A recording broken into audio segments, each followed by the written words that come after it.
Cipher में सजा इमरान खान को नहीं बल्कि एतजाज अहसन ने हैरान कुन मुतालबा कर दिया। साइफर केस में साबिक वजीर आजम और चेयरमैन पीटीआई इमरान खान पर फर्द जुर्म आयद कर दी गई है और अब सबकी नजरें इस केस पर हैं कि क्या इमरान खान को साइफर केस में सजा भी सुनाई जाएगी, जबकि बहुत से कानूनदानों का कहना है कि साइफर का केस चेयरमैन पीटीआई के खिलाफ बनता ही नहीं है। साइफर केस के हवाले से एक निजी चैनल के प्रोग्राम में गुफ्तगू करते हुए सीनियर कानूनदान एतजाज अहसन का कहना था कि साइफर केस में इमरान खान को सजा देना तो बिल्कुल बनता ही नहीं है। अगर किसी को सजा होनी चाहिए तो वो साइफर का केस बनाने वालों को होनी चाहिए।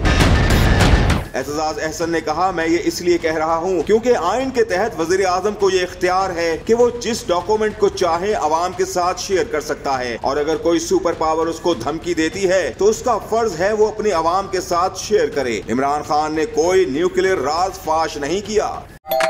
डोंट वरी, फूड पैंडा संभाल लेगा।